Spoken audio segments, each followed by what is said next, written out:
to coal-fed families. I'm Randy Walters, and this newscast that we're bringing you, we have a very special guest with us. His name is Eric Wilson. Eric is the head of the Glenn Beck 912 organization for the state of Kentucky, or as they call it, the 912 Project. And I'm going to let Eric explain that to you. Eric? Okay. Thank you very much, Randy, for inviting me down, a chance to be on this. Kentucky 912 Project, we're a volunteer-based, nonpartisan organization. It actually started last March, over a year ago, when Glenn Beck had a listener to his radio program said, "Hey, I feel like this pit in my stomach, something's not right. And what can we do about it? I feel all alone." And Glenn said, "Hey, give me 1 month and I'll prove to you you're not alone."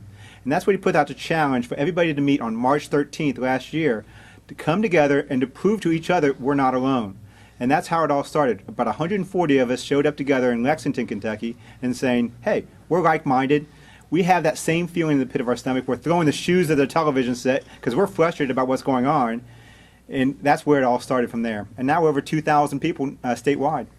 All right. We got coal-fed families became involved with this project through, I guess, just through meeting people involved in wanting to see change nationwide. When we brought about the boycott of Lexington to try to get people's attention, it wasn't as I've said time and again, it wasn't a thing to try to hurt anybody in Lexington. We just needed to get attention to the fact that while everything else was going on and everybody was aware of all the news events that were causing people to be upset, there was another sore spot in the state of Kentucky that was receiving no attention, and that's the coal fields. And once we brought this to the attention of people like Eric Wilson, Kent Ostrander, Dr. Frank Simon, and people like that, we got a lot of response. It was a very positive response, and mainly from those people, the response was, "What? What do you mean they don't want coal?" And they did not know, because mainstream media is real good at not doing their job. And that's just all you can say about them. The television stations in Lexington, even our own right here in Hazard, they don't do a very good job of presenting the issues of the government versus people with versus the coal field. And EPA issues, Army Corps of Engineers, things to that nature. That news was not making it out. And thanks to Eric, we've written several essays or little short news types things that they've published on their website.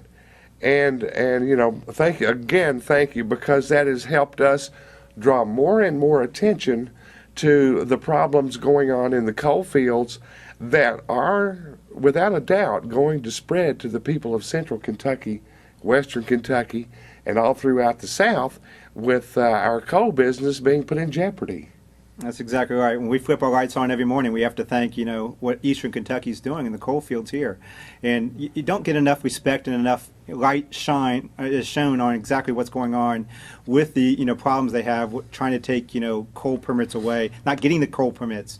And we'll be happy to, be able to take that message to Central Kentucky and Western Kentucky as well, because that message needs to get out. It has to, and it all falls back into the to the same source of trouble that so many of the people in the Tea Party and in the 912 Project involved in these things are seeing and are so concerned about, because it's just absolutely government that does not respect the wishes of the people. It is government that does not respond to the people, and that's part of the problem here. That's exactly right. And when you're looking at who can make a difference, it can start here in Eastern Kentucky, in the coal area as well. Because if I say you're underestimated, when you look at that frontiersman spirit, there's no place else you can find more of it in this area. And that's the spirit that the 912 is based on, is that personal responsibility, people pulling themselves up by the bootstrap and doing something about it. And that, along with the message of coal, is what we're going to take across the state. There are just so many people that really need to understand that, and I saw it on a television program the other night on KET, where a Sierra Club person said it was not the EPA's concern about the people that would lose their jobs or their financial stability as a result of their attacks on coal mining. It's just not the EPA's concern.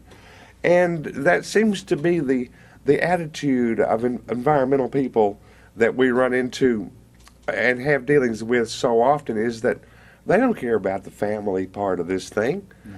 And throughout the nation, there are so many other things going on out of the Capitol that prove clearly that the politicians there don't care about the families and the burden they are placing on them with the lack of financial responsibility going on in the Capitol today.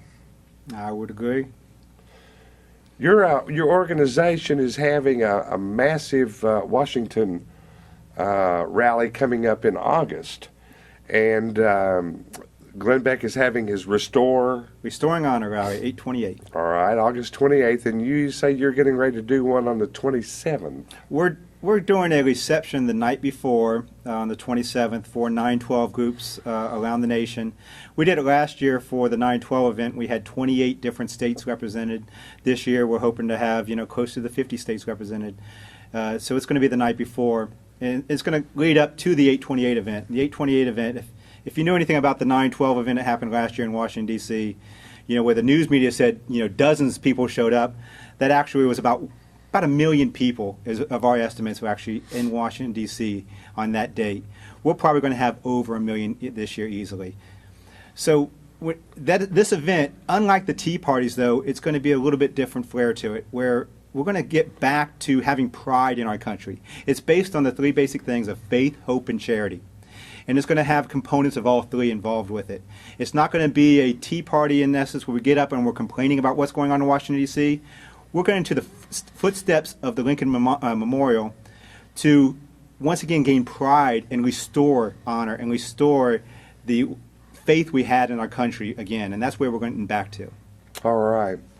Eric Wilson's our guest, and we'd like to thank you for coming by. And there's a lot more going on that we're going to be discussing coming up in future broadcasts. So you just keep watching right here on Coal-Fed Families.